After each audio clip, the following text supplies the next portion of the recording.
मान लो आज गुरु नानक देव जी आ जाए, या कृष्ण आ जाए, और या रैदास आ जाए, या बाबा बुल्ले शाह आ जाए, और देखें कि उन्होंने धर्म को क्या बना दिया है। जो उनके ग्रंथ है उनको कैसे समझाया जाता है, कैसे उठा के सबने अपना अपना उसके पे कब्ज़ा कर लिया है, किस तरह से उनकी मूर्तियों पे, उनके तस्वीरों पे सबने कब्ज़ा कर लिया है, कैसे फाड़ते हैं एक दूसरे के ग्रंथों को, कैसे आपस में लड़ाई झगड़ा करते हैं। अगर वो देख लें तो वो तो सिर पीटेंगे अपना कि इन्होंने क्या बना दिया और हमने क्या दिया था इनको। ये क्या हम बोध में लाने के लिए इनको ये सब बातें कही थी कि तुम बोध स्वरूप हो, तुम होश में आ जाओ, ध्यान और ज्ञान से ज़िंदगी को जियो।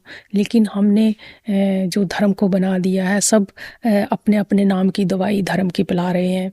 अपने अपने जैसे बच्चा जब जन्मता है ना, तो उसको तरह तरह की दवाइयाँ दी जाती है ना, पोलियो का टीका लगता है, तरह तरह के ऐसे टीके लगते हैं, मेरे ख्याल 8-9 साल की उम्र तक लगते रहते हैं, क्योंकि उसको वो बीमारी ना लगे। अगर पोलियो का टीका नहीं लगेगा तो वो हैंडीकैप्ड हो जाएगा। इस तरह से वो दवाइयाँ हैं। लेकिन धर्म के नाम पे भी हमें दवाइयाँ दी जाती है, अपनी जाति की दवाई, अपने धर्म का। बच्चा जन्मता नहीं तो तभी से माँ बाप उसको कहते हैं ये हमारा गुरु है, जहाँ सिर झुकाओ, हाँ इसी को मानना है और कोई हमारा गुरु नहीं। ये सब एक दवाइयाँ हैं जो आप गलत तरह की दे रहे हैं।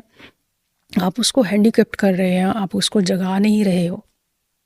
सब अपने अपने जैसे कहते हैं ना, दवाई बना बना के पिला रहा है, कहीं दूसरा ना इसको कुछ पिला दे।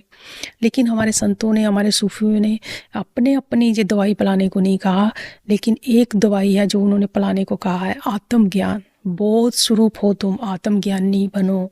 जो जो कुछ भी इस दुनिया में आज उपद्रव हो रहा है, दुनिया में कहीं भी लड़ाई झगड़ा, मारपीट, ऊंच नीच, जात पात, जो कुछ भी हो रहा है, कोई किसी के साथ बुरा सलूक कर रहा है, बुरी नज़र से देख रहा है, और ये सब इसीलिए हो रहा है कि हम बेहोश हैं, हमें बोध नहीं है खुद का।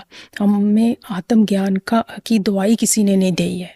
वेल अपनी ज़रूर अपनी अपने नाम की दवाई दे दी है। किसी को रविदास के नाम की दवाई दे दी गई है, किसी को कृष्ण के नाम की दवाई दे दी गई है, किसी को नानक के नाम की दवाई दे दी गई है। लेकिन वो बात अपनी नाम की करते ही नहीं है, वो अपने नाम की बात नहीं करते।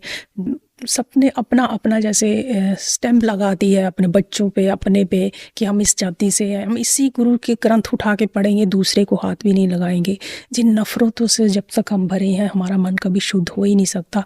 हमारा मन ना शुद्ध होने के कारण ही हम ये सारी भटकना है, ये सब आपस में जो बैर विरोध है, उसी का कारण है।